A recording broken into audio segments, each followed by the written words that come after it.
Sandra doesn't know what she was saying, pero ramdam niya na may nais siyang mangyari kasama ang mahal niyang asawa, na tila nalilito sa kilos niya. He was hesitating and scared. She knew it. Natawa na lang siya sa isip niya. She has to be the one who's scared and not him. Tumingkayad si Sandra, saka hinalikan sa labi si Grayson. He first hesitate, pero nang hindi humiwalay si Sandra rito, ay kusang tumugon ang labi niya sa halik nito. Walang pag-aalinlangan na tumabi si Grayson sa dalaga, habang magkahinang pa rin ang labi nila. Hindi na napigilan ni Grayson ang kanyang sarili. Alam niya na ito na ang panahon para maganap ang pagiging totoo nilang mag-asawa, lalo na at alam niyang handa na rin si Sandra. Muli niyang hinalikan si Sandra, na kusang tumugon at yumakap sa kanya. Di naman nila ang init ng bawat isa. Sumasabay sila sa ritmo ng musika, hanggang sa marating nila ang kaligayahan, na sila lamang ang makapagbibigay sa bawat isa. Thank you, bulong ni Grayson kay Sandra. Pero masyado nang pagod at antok si Sandra para magsalita pa. Pero bago niya naipikit ang mga mata at makatulog, ay nasabi pa nito ang dalawang salita kay Grayson. Happy birthday! Paos at halos wala ng boses na tinig na bulong niya. Grayson stares at Sandra's face, then hugs her tight. Tatanungin na lamang niya ito pagkagising kung paano nalaman ang mahalagang okasyon sa araw na yon. I think I'll keep you till forever. I love you.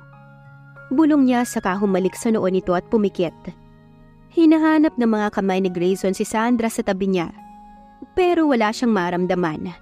He opens his eyes and look around him. It was still dawn. He looks at the wall clock and it's 5 in the morning. Why did she wake up so early? Tatayo na sana siya nang bumukas ang pintuan. At pumasok doon si Sandra. Nasuot ang damit niya, dala ang isang cake. Ngumiti naman ito na tumingin sa kanya. Good morning! Nakangiting bati nito. Saka umupo ng dahan-dahan sa tabi niya. Happy birthday! Nakangiting wika ni Sandra.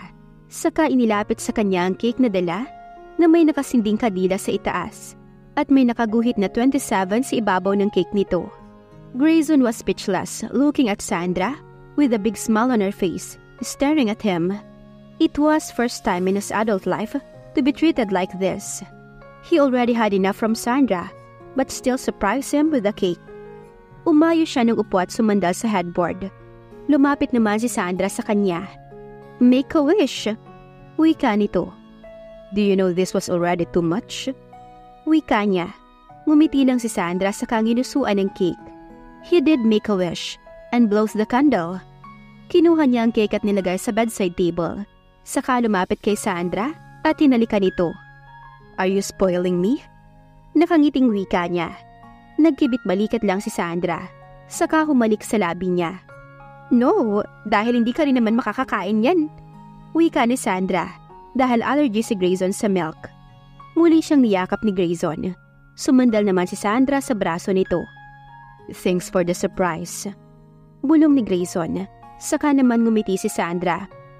What gift do you want from me? Tanong ni Sandra. Grayson froze to the thought of it.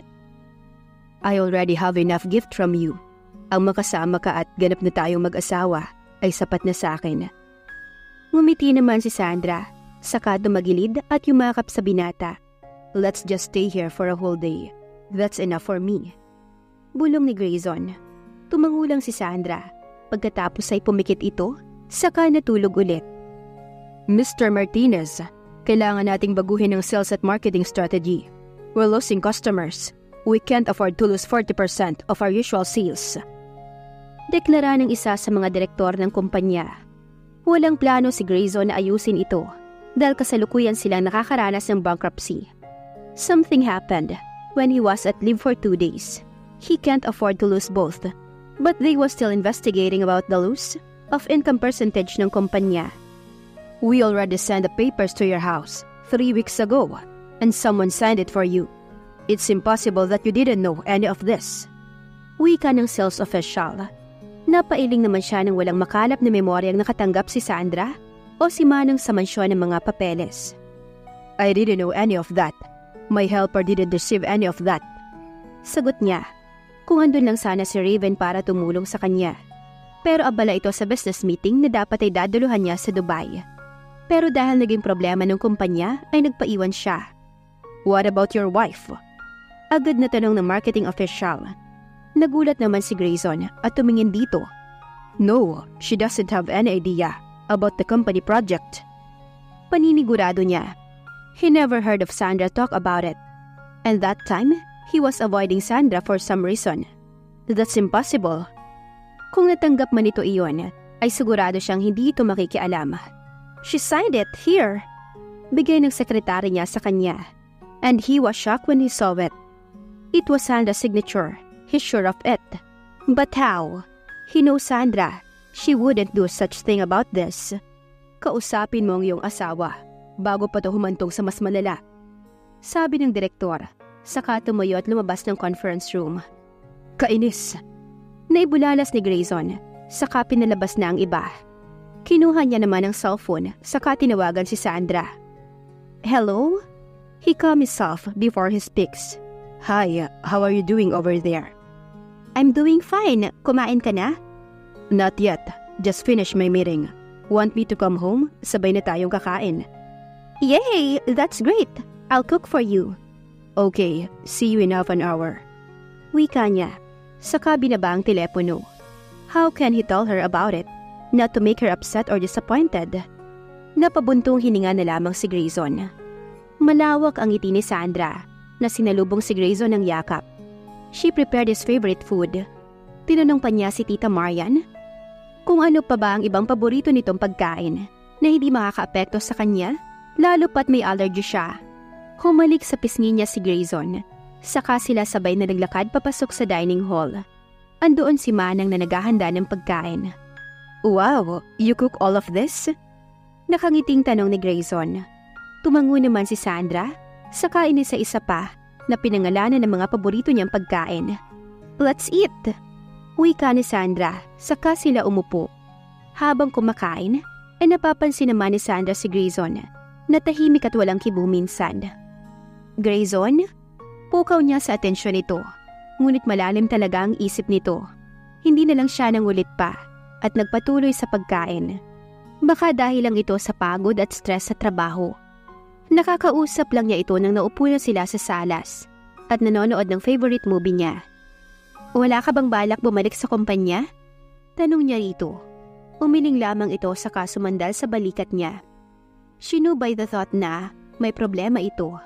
She knows him since they were dating for more than a month already, and she's sure something's bothering him. "Care to tell me?" Wika ni Sandra na ikinabigla ni Grayson. How can he ask her nang hindi ito ma-offend o magagalit sa kanya? That's hard to decide and do. "Paano ko ba ito sasabihin sa'yo? Ayokong baka dahil dito lumayo ka sa akin. I don't want you to think that I didn't trust you." Naisip niya at yumakap dito at humalik sa noo niya. Ang papel na pinirmahan nito ay nagkakahalaga ng milyones. At suddenly, malaki ang perang nawala sa kumpanya at walang nakasulat na ginastosan nito. Lalo pa't dumagdag ang pinirmahan niya na projects na hindi dapat aprobado dahil luma na. "Don't go away from me, love. I'll fix this alone. Promise, I'll never get you involved with this." Buong puso na saad ni Grayson na pinagtataka ni Sandra. Natutop ni Sandra ang bibig niya nang makita sa bank account niya ang 10-digit numbers na halaga ng pera na naroon. Sabi ng abogado niya kahapon, nilipat na sa pangalan niya at bank account ang pera na mula sa ama. She was shocked to know that big sum of money was transferred to her name. Ganoon ba kalaki ang halaga ng pera ng ama niya? She remembered, hindi naman ganoon. Siguro kalaki ang nakukuha nito as a shareholder of the company. Itatanong pa sana niya kay Grayson, pero pinili na lang niyang hindi ito istorbohin. He was not in the mood since last day na umuwi ito ng tanghali to join her for lunch. Ano kaya ang problema nun at ganun yun kaproblemado? But she was still lucky that he takes good care of her kahit ganoon ang mood nito. They slept together, but these last few days, Grayson maybe forgot it at minsan hindi siya pinapansin ito. Night came when she decided to ask him, "Hey love, what's bothering you?" Tanong niya hawak-hawak ang stuffed toy na binili niya nung nakaraang linggo because it reminds her of Grayson. Lumingon naman sa kanya si Grayson, saka pinisil ang pisngi niya. Work. Tipid na sagot nito. Yumakap naman siya rito habang nakasandal ito sa headboard.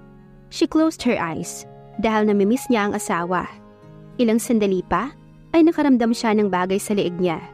Binuksan niya ang mga mata niya and she saw a gold necklace with a pendant of a heart with letter G and S. It was tied together like it will lose if the other half will disappear. That's us.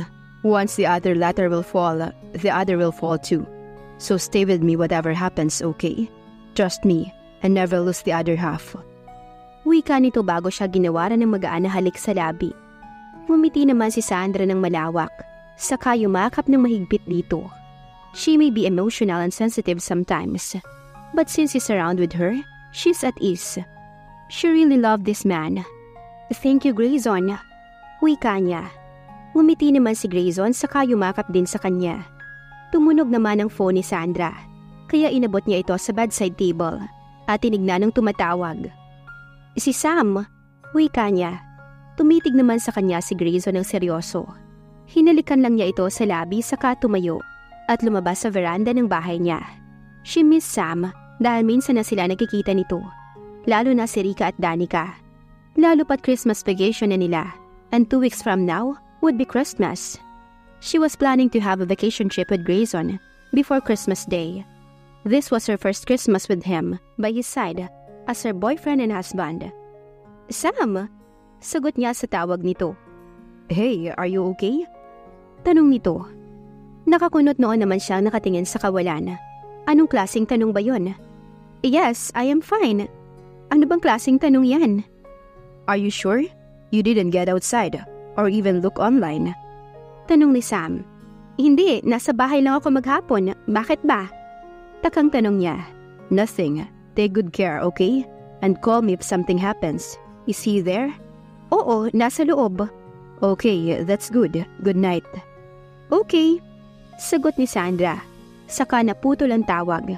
She was expecting Sam to tell her about the restaurant's opening. Ang balita sa kanya ni Anisha ay maayos na. They even hired some cook for the restaurant. And what they were waiting is the day for the grand opening.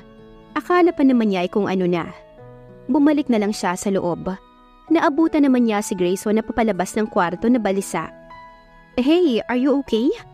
Agad na tanong niya, saka yumakap sa kanya. Naguguluhan naman siya rito, saka nagtatanong na tumitig rito. Yeah, what's wrong? Ayos lang naman ako ah. Sagot niya. Matagal naman bago ito sumagot. I thought something happens to you. You took so long. Sagot nito. Ang bilis nga niya nakabalik eh. Aniya sa sarili. Let's go back to sleep. Ang yaya nito. Sumunod naman siya saka humiga sa tabi nito. Tumunog naman ang phone niya, kaya tinignan na muna niya.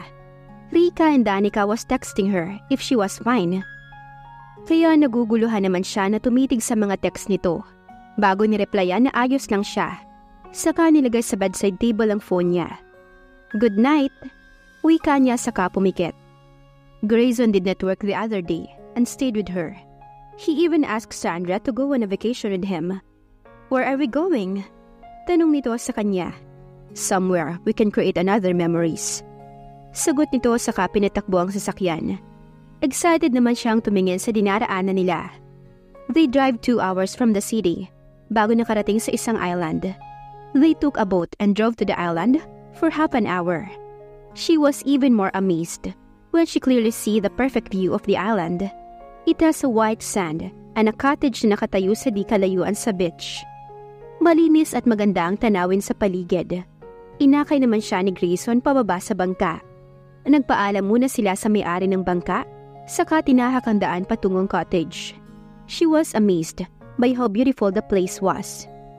This was my mom's island. Nang mawala si Dad, she stayed here for 2 years bago siya umuwi sa mansyon. Kwento nito. Tumango naman si Sandra, saka namamanghang inikot ang paningin sa paligid. Grayson gave Sandra a tour sa buong island. Hapon na makabalik sila sa cottage. He even called the caretaker na magdala ng stock ng pagkain at punuin ang ref na naroon.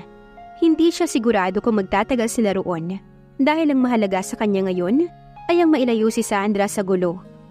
What do you want to eat? Tanong niya kay Sandra.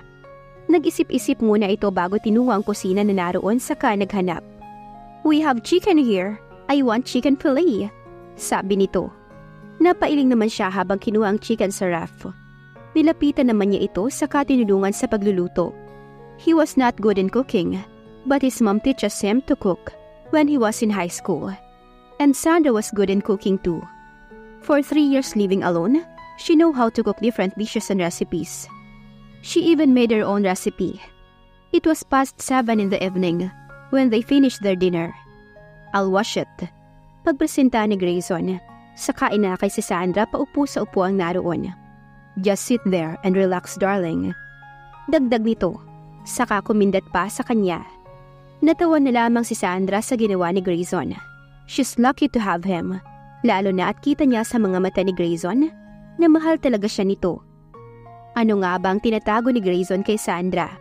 Maging dahilan ba iyon ng away ng dalawa? Abangan sa susunod na kabanata. Please like, share, subscribe for more updates. Maraming salamat po.